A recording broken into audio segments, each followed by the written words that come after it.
بسم الله الرحمن الرحیم. دا موږ سره په 8 تاریخ باندې د شپې 9:30 بجې حاجی امتیاز دکان چې عزیز بټي روډ باندې واقع دی، هغې نه د شپې 9:30 بجې غلا شوې وه چې تقریبا 70 लाख روپۍ د ملزمانو تعلیماتي کړي او وړې وې. د دې ډي پی او صاحب سختۍ سره نوټس واخیستو او د ډي اس پي کینټ او په سربراهۍ کې ټیم جوړ کړو چې پای کې زه شامل وم، انویسټیګیشن سټاف او نور زموږ سره چې کوم اپریشن سټاف دی شامل وو.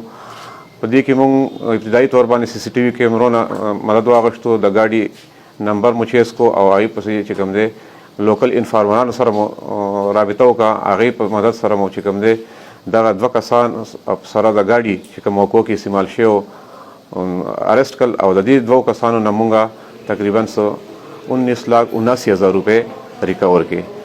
مزید ریکوري دی کې جاری ده. په دې کې چې دوی کوم انکشاف وکړو دا بین الصوبایي ګروه دی چې دغه شانتې ډکیتیانې دوی کوي او زیاتره دوی پنجاب کې دا ډکیتیانې کوي. مزید چې کوم د دې د ګروپ کسان دي هغه د فیصل آباد او د ویهاړي دي او تفتیش دې کې جاری دی. دې کې مزید انکشاف